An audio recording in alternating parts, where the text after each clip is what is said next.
2. Activate and develop the lower register, TA dominant phonation. In step 2, you're activating and developing your lower register. The lower register is often referred to as the chest voice. It's the low notes of your range. In women, this area is often too light. In men, it's often too heavy. In the lower register, phonation for singing is similar to that of the speaking voice. When you sing in your lower register, your voice should be clear and well projected, not breathy and not raspy. In vocal science, we call this TA dominant phonation. The TA muscle is the thyroarytenoid muscle. It makes your vocal folds shorter and thicker. This muscle predominates in the speaking voice. So in the lower register, singing is a lot like speaking energetically. In step 2, we want you to sing with projection. Singing at soft dynamics is a more challenging skill that we will cover in step 7. We also want the larynx to be slightly low and relaxed. Do you know where your larynx is? It's the bump in your neck, also known as the Adam's apple. The larynx is made of cartilage that protects and houses the vocal folds. Many people use the wrong muscles, the swallowing muscles, when they sing. This raises the larynx and creates strain. We're going to teach you how to sing correctly without engaging these incorrect extrinsic muscles. Let's demonstrate how that works. Place your thumb and finger on either side of your larynx. Now take a breath. And notice how the larynx drops in a relaxed way when you inhale. Next, swallow. Notice that the larynx hikes up when you swallow. The swallowing muscles are called extrinsic muscles because they're outside the larynx. They're also known as interfering muscles because they interfere with good vocal production. These swallowing muscles hike the larynx upward every time we swallow in order to protect the trachea or airway. That's great for eating, but not good for singing. We want the larynx to be relaxed and slightly low, just like it was when you took the relaxed breath. It should remain relaxed and neutral, no matter how high or low you sing. Don't let the larynx rise for high notes or press down for low notes. In step 2, we use a sound known as the very natural easy call sound. Sounds like this. Whoa! As if you're calling across the street. Your larynx should be relaxed and slightly low with a dumb or dopey quality. The easy call is our natural human sound. We use it anytime we want to get someone's attention.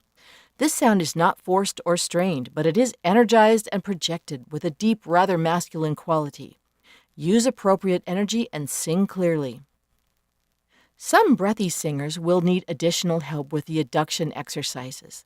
These exercises help you learn to bring your vocal folds closer together, that's adduction, for a clearer and stronger sound. Let's talk about vocal fold adduction. With your thumb and finger on either side of your larynx, say ah, ah, ah. Notice the buzzing feeling in the larynx. That's the result of vocal fold adduction. The folds are coming together to resist the airflow. Next, exhale silently. Notice that the buzz disappears. That is because the vocal folds are no longer adducting and resisting air. When we inhale, our vocal folds open, but if we want to make a clear sound, they must come closer together. If they don't, your sound will be too breathy and weak. In step 2, as in all the steps, we use the spiral learning concept to gradually increase skills. In round 1, activation, you're just discovering what this new coordination feels like. In the more advanced development phase, you are reinforcing those new habits.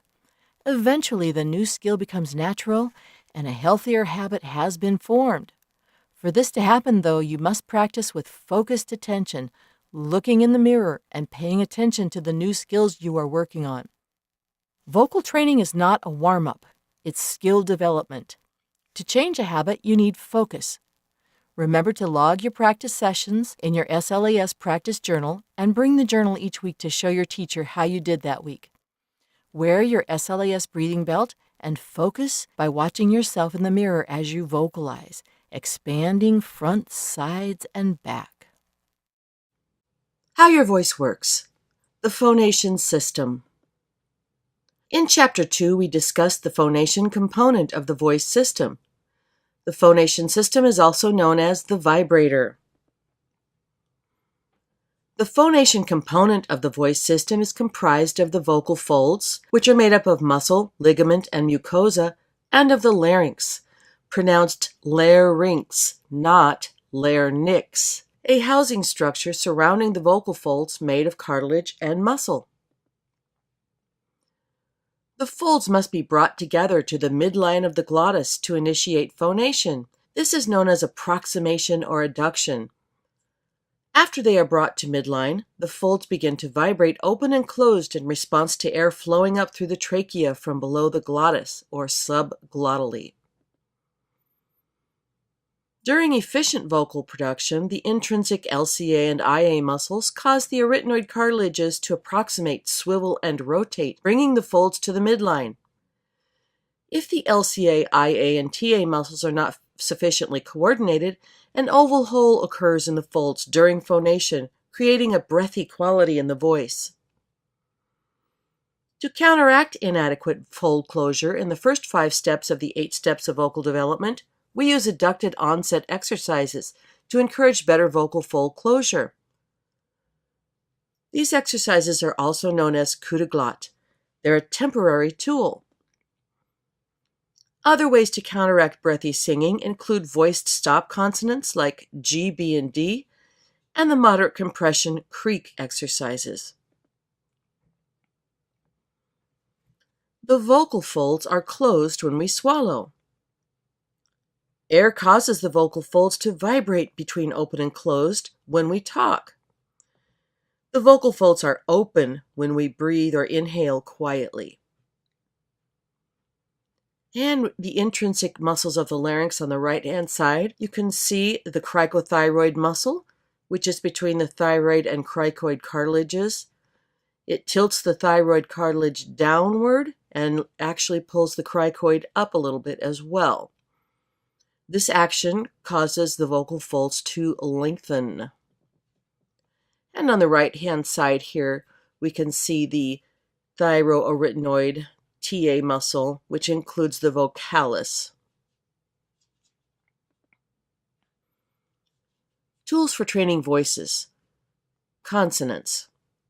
A consonant is a sound articulated by either complete or partial closure of the vocal tract. Articulation for consonants is achieved primarily by the tongue and lips. Consonants affect airflow by interrupting, reducing, or increasing airflow. This affects vocal fold adduction. The consonants that interrupt airflow include the glottal stop, or adducted onset, which is the coup de glotte, then the voiced stop, which is g, b, d. Then we have the plosive k, p, t, q, and affricate, which is like j, j, j. Consonants that reduce airflow are the liquid consonants L and R, nasal M and N, the NG and NY, the glides, which are Y and W, the fricatives, which are V, the lip roll, brr, the tongue trill, rrr, as in think, and the as in these, also Z and the soft Z as in azure.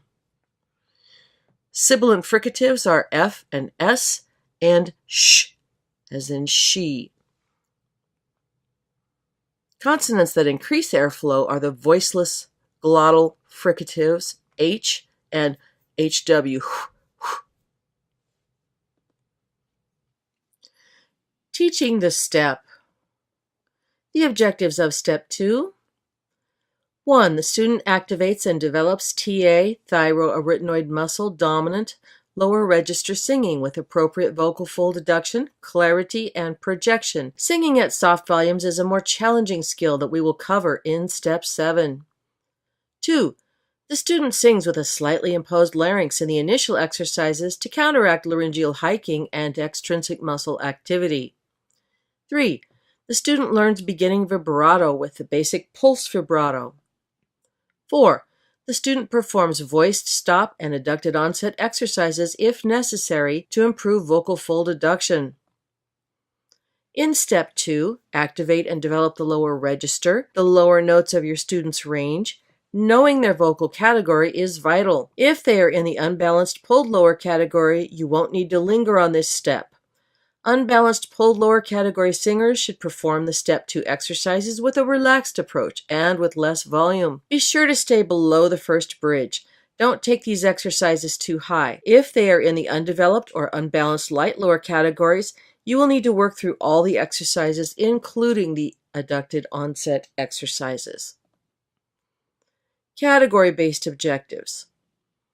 For the unbalanced pulled lower singer, the objective is to create a clear, energized, and unforced tone in the lower register with a relaxed and slightly low larynx. The unbalanced pulled lower student might need to relax abdominal engagement and decrease volume. However, the undeveloped and unbalanced light lower singers, the focus with this type is more on efficient vocal fold adduction and greater closed quotient, which is the amount of time the folds stay closed in the cycle of opening and closing. This breathy singer usually needs more energy and increased appoggio. Order of priorities, rounds 1 through 3. Round 1 is activation. This is our beginning round. The student will sing with projection and clarity in the lower register, using a slightly low and relaxed larynx for the easy call exercises, and some singers will need additional work on vocal fold adduction with the adducted onset exercises. Round 2 is our development round. This is intermediate. Introduction of the pulse vibrato. The pulse vibrato encourages better balance between air pressure and vocal fold adduction. And round 3, this is our advanced round. We have the introduction of the creak and the moderate compression neutral larynx exercises for the balanced onset. To perform these exercises correctly, the student should be singing with an energized and moderately projected vocal sound, a slightly low relaxed larynx free from muscle tension, and 3, appropriate adduction for a clean, balanced onset. Singing with the recording. The tracks are organized in a call and response pattern. The student first hears a demonstration of the exercise and then they imitate the demonstration. This is repeated twice. The student then sings the exercise in many keys, progressing up or down by half steps. The exercises are designed to be performed in order. This is skill building and vocal development rather than a warm-up.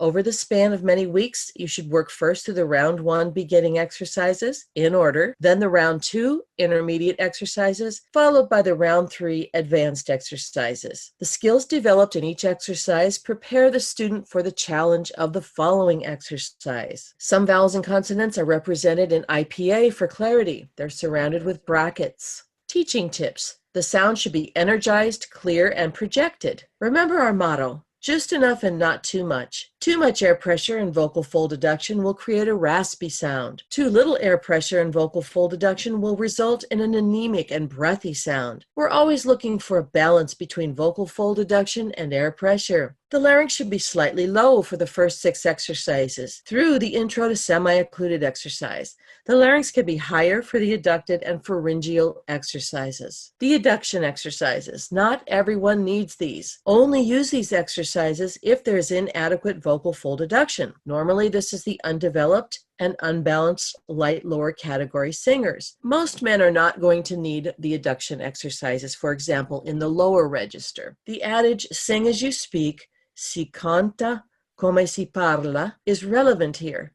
Vowels sung in the lower register closely resemble those in speaking. Make sure the student is facing the mirror and paying attention to the low inhalation and expansion, and that they're monitoring their jaw, which should be loose and relaxed. The pulse exercises in round 2 are great for teaching beginning vibrato. They help the student achieve a balance between air pressure and vocal fold adduction. The neutral larynx moderate compression exercises in round 3 may be sung creaky, like that, or clean.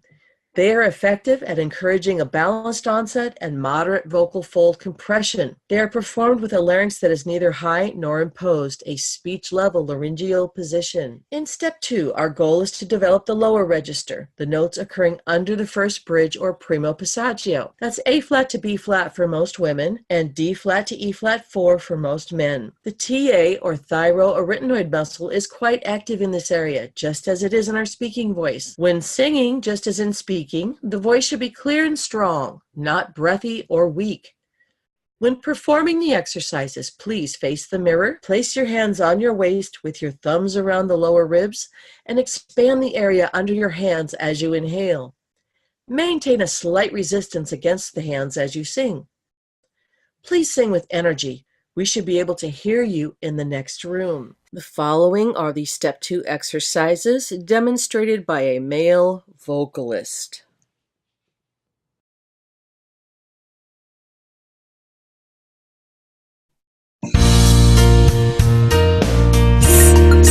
Whoa! So that's the first easy call exercise. It should be strong enough to be heard in the next room. Again, the larynx is low and relax. Okay, sequential skill building. Now we're going to take that and bring it on down. Whoa! Go, go, go, go, go! And the next step would be to go down and up. Whoa! Go, go, go, go, go, go, go, go, go! We follow this with the lower register triads. These triads should be very punchy, not legato. So in other words, it's not go, go, go. It's go, go, go. Go, go, go, go, go!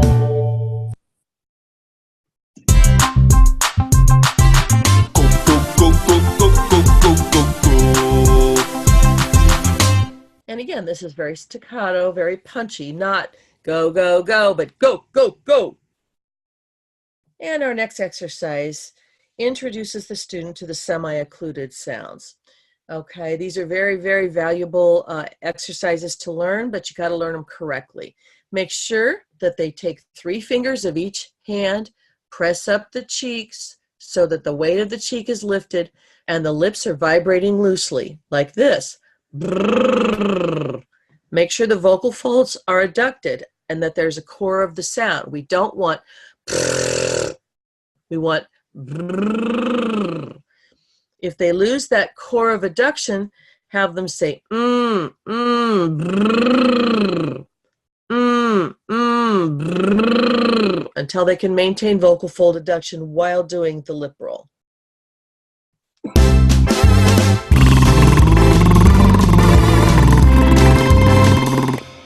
We're going to be doing a lot of these exercises in steps to come. Now, the adduction exercises. We're still in round 1, and not everyone needs these exercises.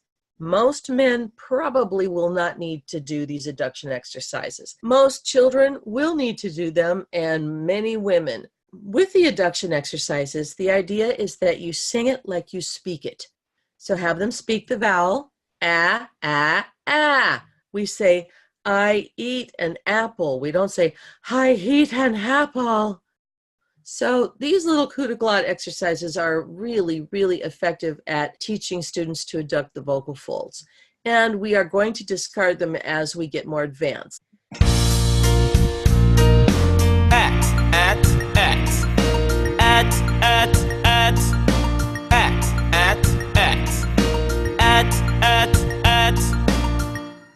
And again, we do these exercises in order. So the next step would be to sustain the exercise.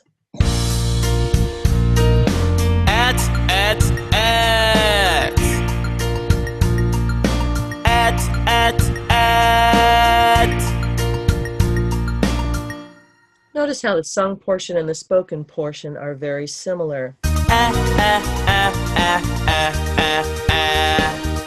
And now we add a phrase. Add an app.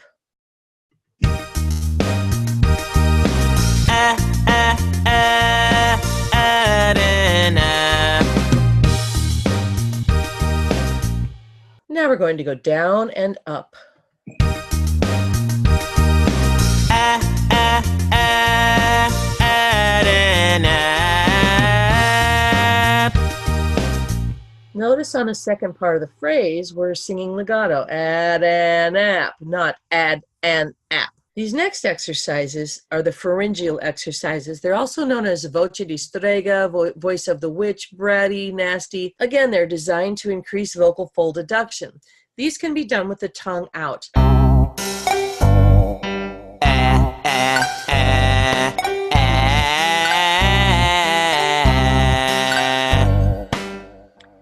by the way, there's a reason that in the prior exercises, we started more in the middle of the student's range and worked down. Starting on the lower end is going to be much more difficult for most students who have a hard time adducting.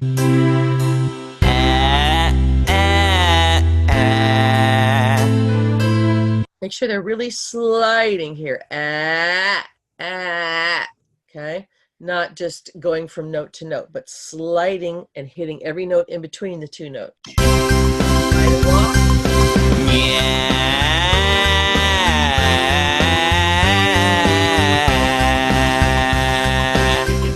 Again, that slide is really important and really bratty. Yeah. In round 2, we learn the pulse vibrato. This is beginning vibrato, and vibrato can and should be taught. Many teachers have the impression that vibrato is just some kind of natural result of a well-balanced voice, and that's all well and good if it happens, but a lot of times it doesn't happen. Here's the 3-pulse vibrato.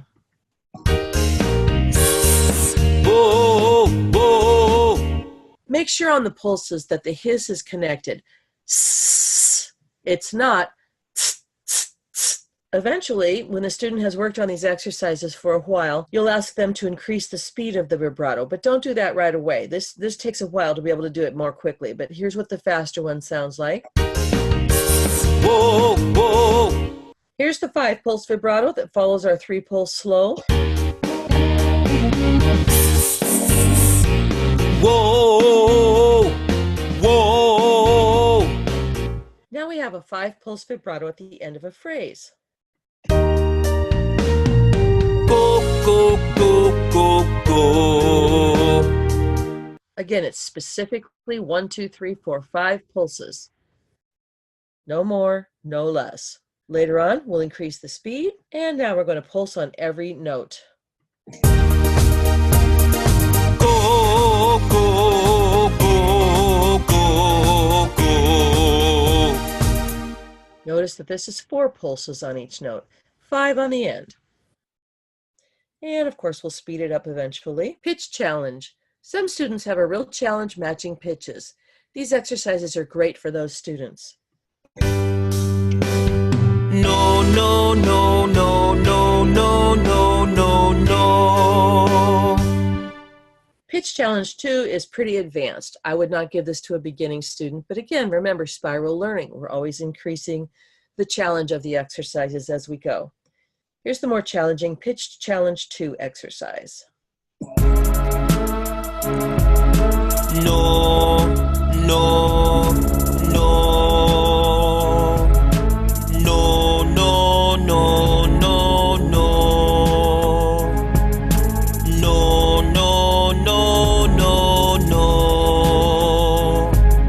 no, no, no, no, no, no, no, no, no.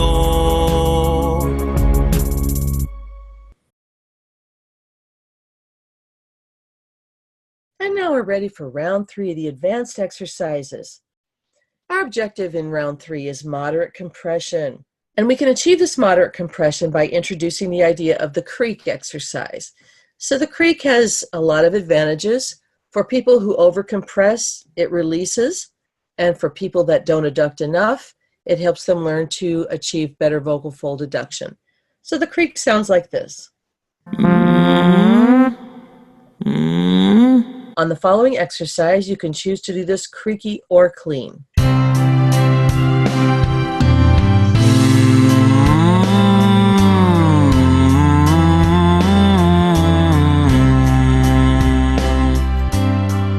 When structuring a lesson, if it's a first or second lesson, I might do the easy call down and up, lower register triads, and then move on to step 3.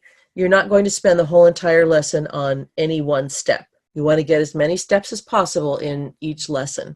But again, always do these exercises sequentially and in order. They're designed to work the most effectively if you do them in order.